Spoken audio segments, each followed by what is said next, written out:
कहते हैं ठंड सिर्फ मौसम नहीं होती, कभी कभी ठंड इंसानों के दिलों में उतर जाती है और वही सबसे खतरनाक होती है। देवकुंड गांव पहाड़ों के बीच बसा छोटा सा इलाका, जहां गर्मियों में हवा मीठी लगती थी, पर इस बार सर्दियों ने जैसे बदला ले लिया था। सुन लो सब लोग, आज रात आंधी आएगी, हवा बहुत तेज चलेगी। जो भी बाहर सोएगा उसका बचना मुश्किल हो जाएगा। अपने अपने दरवाजे बंद कर लो और बच्चों को घर के अंदर रखो। गांव के लिए यह सिर्फ अनाउंसमेंट नहीं, एक डर था। ये पहली बार था कि गांव ने ठंड को खतरे की तरह सुना। माँ, क्या आज रात सच में इतनी ठंड पड़ेगी? कुछ भी हो, हम साथ बैठेंगे। जब तक चूल्हा जल रहा है, डरने की जरूरत नहीं। हे राम, मेरे घुटने तो अभी से कांप रहे हैं। अगर आंधी तेज हुई तो बाहर निकलना नामुमकिन हो जाएगा। लकड़ी भी महंगी हो गई है बाबा। आज रात कैसे गुजरेगी पता नहीं। कल पड़ोस वाली लक्ष्मी के यहाँ चूल्हा नहीं जला था। हाँ, बच्चों को सर्दी लग गई। डॉक्टर ने कहा आग के पास बैठाओ, लेकिन आग कहाँ से लाए? लोग चूल्हे के चारों तरफ बैठ गए और हर नजर में एक ही सवाल था, कल और कितनी ठंड पड़ेगी? गांव के बीचों बीच एक छोटा सा ढाबा था, वीरू का ढाबा। ठंड के दिनों में यही जगह लोगों की आखिरी उम्मीद बनती थी। आओ आओ, गरम गरम चाय और गरम रोटी खाओ और अंगीठी के पास बैठने के लिए लाइन बनाकर खड़े रहो। एक आदमी हिचकिचाता है। वीरू भाई, थोड़ा अंगीठी के पास बैठ जाओ, ठंड से हाथ पैर कांप रहे हैं। जगह खाली है, पर अंगीठी के पास बैठना है तो किराया लगेगा, 20 रुपए। लोग धीरे धीरे पीछे हट जाते हैं। जहां लोग बस सर्दी से बचना चाहते थे, वहां वीरू ने ठंड का फायदा उठाना शुरू कर दिया था। वीरू हमेशा ऐसा नहीं था, एक समय की बात है। वीरू बेटा, आज ठंड कुछ ज्यादा ही लग रही है। अगर बुरा न माने तो क्या मैं थोड़ी देर अंगीठी के पास बैठ सकता हूँ? अरे बाबा, इसमें पूछने वाली क्या बात है? ये आग मेरी थोड़ी है। आइए, आराम से बैठिए और हाथ सेंकिए। बाबा बैठ जाते हैं। पास में 2 बच्चे भी आ जाते हैं। काका, हम भी हाथ सेंक सकते हैं?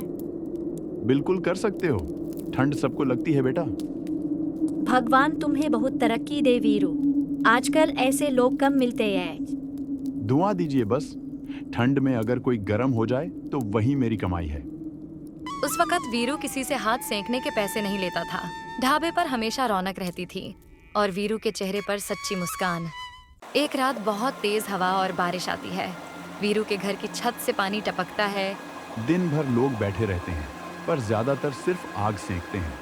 खर्च बढ़ता जा रहा है और बचत शून्य है। वीरू उधार भी बढ़ रहा है। दूध वाला, लकड़ी वाला सब पैसे मांग रहे हैं। ढाबा चल तो रहा है, पर बचत नहीं हो रही। मैं किसी को मना नहीं कर पाता। शायद यही मेरी सबसे बड़ी कमजोरी है। यहीं से वीरू के मन में पहली बार सवाल पैदा हुआ। अगली सुबह एक व्यापारी ढाबे पर रुकता है। वीरू, तू दिल का बहुत अच्छा है, लेकिन इसी अच्छाई में तू घाटा खा रहा है। घाटा? कैसे?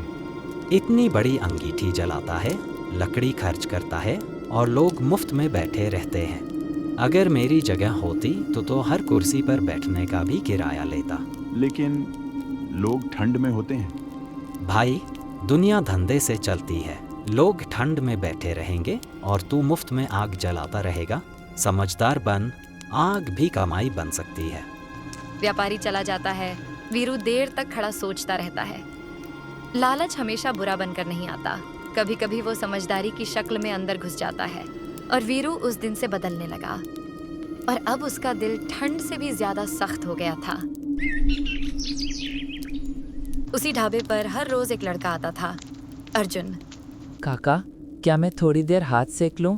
मेरी उंगलियां सुन्न हो रही हैं। उंगलियां बचानी है तो पैसे ला। यह जगह दया पर नहीं, पैसे पर चलती है। अर्जुन चुप हो जाता है। गरीबी ने अर्जुन के हाथ जकड़ रखे थे और लालच ने वीरू की आंखों को बांध दिया था। अंगीठी जल रही थी, लोग दूर खड़े थे और अर्जुन कुछ देर से सब देख रहा था। वो ज्यादा बोलता नहीं था, लेकिन आज उसके अंदर कुछ टूट रहा था। अर्जुन हिम्मत करके आगे बढ़ता है। काका, अगर किसी के पास पैसे नहीं हुए और वो ठंड में बीमार हो गया तो? ये दुनिया ऐसी ही है। जिसके पास पैसा नहीं होता, उसके पास किस्मत भी नहीं होती। काका, एक बात पूछूं? अगर हाथ सेंकने की बात है तो पैसे देने होंगे। नहीं काका, आज पैसे की बात नहीं है। तो फिर? आपको याद है पिछली सर्दी जब आप खुद कहते थे कि आग सबकी होती है, तब आप किसी से पैसे नहीं लेते थे। तब लोग आपको दुआ देते थे। आज लोग आपको देखकर पीछे हट जाते हैं। तू मुझे सिखाएगा कि धंधा कैसे चलता है? नहीं काका, मैं बस ये पूछ रहा हूँ कि क्या ठंड आज ज्यादा खराब हो गई है या हम लोग? वीरू चुप हो जाता है। तुझे क्या पता मेरी मजबूरी क्या है? मजबूरी सबकी होती है काका, बस फर्क इतना है कि कोई मजबूरी में दिल बंद कर लेता है और कोई दिल को संभाले रखता है। अब जा, यहाँ भीड़ बढ़ रही है। अर्जुन कुछ नहीं कहता, धीरे से पीछे हट जाता है। दिन भर की भाग दौड़ के बाद अर्जुन जब घर लौटा तो उसे समझ आ गया, आज की रात आसान नहीं होगी। अर्जुन, आज शरीर कुछ ज्यादा ही टूट रहा है। हाथ पैर सुन्न से लग रहे हैं। मेरी सांस भारी हो रही है बेटा। माँ, मैं हूँ ना, मैं संभाल लूंगा। वह माँ के हाथ अपने हाथों में लेता है, रगड़ने लगता है। अर्जुन की आंखों में डर था, लेकिन उसके दिल में हार मानने की जगह नहीं थी। माँ को इस हालत में मैं यूं नहीं छोड़ सकता। डर उसके साथ था, लेकिन उसके भीतर एक चीज और थी, जिद। अर्जुन बाहर निकलता है। आज अगर मैं चुप रहा तो कोई ना कोई ठंड से मर जाएगा। मुझे कुछ करना ही होगा। वह तेजी से दौड़ पड़ता है। अर्जुन चुपचाप वीरू के ढाबे पर पहुंचता है। अर्जुन को यहाँ कोई गलत इरादा नहीं लाया था, उसे बस अपनी माँ की फिक्र खींच लाई थी। इतनी सारी लकड़ी और मेरी माँ ठंड से कांप रही है। वह लकड़ी के ढेर की तरफ देखता है, हाथ आगे बढ़ाता है।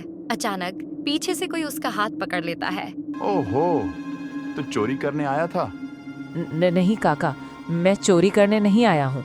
मेरी माँ की तबीयत खराब है। डॉक्टर ने कहा है कि उन्हें ठंड नहीं लगनी चाहिए।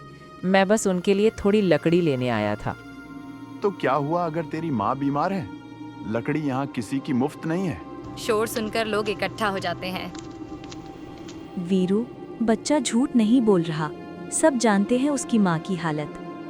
बीमारी हो या मजबूरी, नियम सबके लिए एक जैसे होते हैं। काका, लकड़ी आपकी है ये मैं मानता हूँ, लेकिन मेरी माँ मेरी है और मैं उन्हें ठंड में यूं नहीं छोड़ सकता।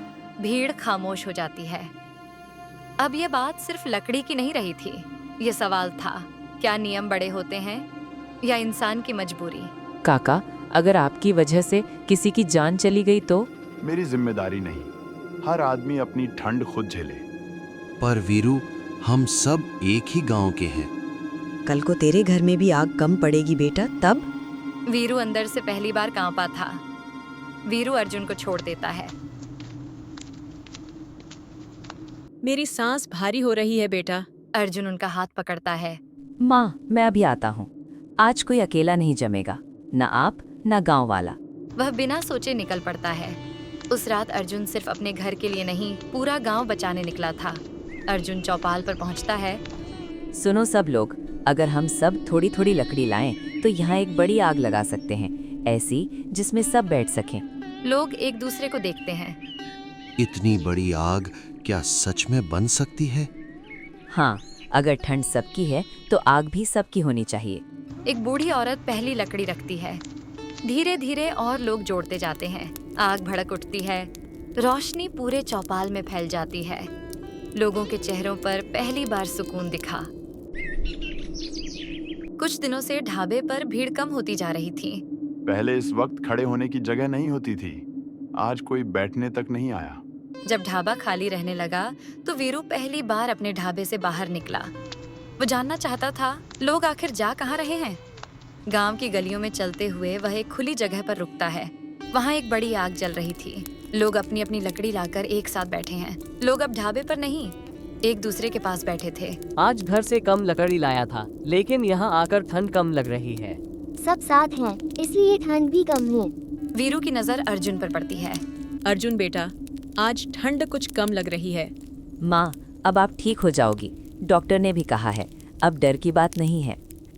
वीरू दूर खड़ा सुनता है। उसकी आंखें भर आती हैं। जिस आग को वीरू कमाई समझ रहा था, उसी आग ने किसी की जान बचाई थी। वीरू धीरे धीरे आगे बढ़ता है। अर्जुन, तेरी माँ अब ठीक है?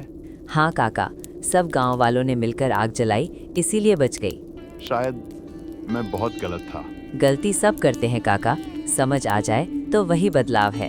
वीरू, हम नाराज थे पर अकेला नहीं छोड़ेंगे। तेरी भी मजबूरी रही होगी। मैं डर गया था, खर्च बढ़ रहा था, उधार चढ़ रहा था, पर आज समझ आया मैंने दूसरों की ठंड से अपना घर नहीं बचाया। उस रात आग नहीं बुझी, लालच बुझ गया। अगली सुबह देवकुंड की हवा में कुछ बदला बदला सा था। सुनो सब लोग, आज से यहाँ हाथ सेंकने का कोई पैसा नहीं लगेगा। आग सबकी है, जैसी पहले हुआ करती थी। लोग एक दूसरे को देखकर मुस्कुराते हैं। तो अब बैठ सकते हैं बिना डरे? हाँ भाई, अब यहाँ कोई किराया नहीं, सिर्फ इंसानियत चलेगी। लोग अंगीठी के पास बैठने लगते हैं। कोई हाथ सेंकता है, कोई चाय पीता है। वीर, आज की चाय में कुछ अलग मिठास है। चाय वही है बहन, बस नीयत बदल गई है। अर्जुन ढाबे पर आता है। उसकी माँ अब बेहतर दिख रही थी। वीरू बेटा, आज शरीर ठीक लग रहा है। डॉक्टर ने भी कहा है अब खतरा नहीं है। माँ, आप ठीक हैं, यही मेरे लिए सबसे बड़ी कमाई है। ये लकड़ी भी अब मेरी नहीं है, जिसे जरूरत हो ले जा सकता है। आज तूने लकड़ी नहीं बांटी वीरू, आज तूने इंसानियत बांटी है। वीरू शर्म से सिर झुकाता है। अर्जुन घर लौटता है, माँ के पास बैठता है। अर्जुन, आज जो गर्माहट घर में है वो लकड़ी से नहीं आई, वो तेरी नीयत से आई है। माँ, मैंने बस इतना किया कि सबको साथ बैठा दिया। जब लोग साथ होते हैं तो सर्दी हार जाती है। और सच यही है, जब इंसान एक दूसरे का सहारा बनते हैं तो हालात भी रास्ता दे देते हैं।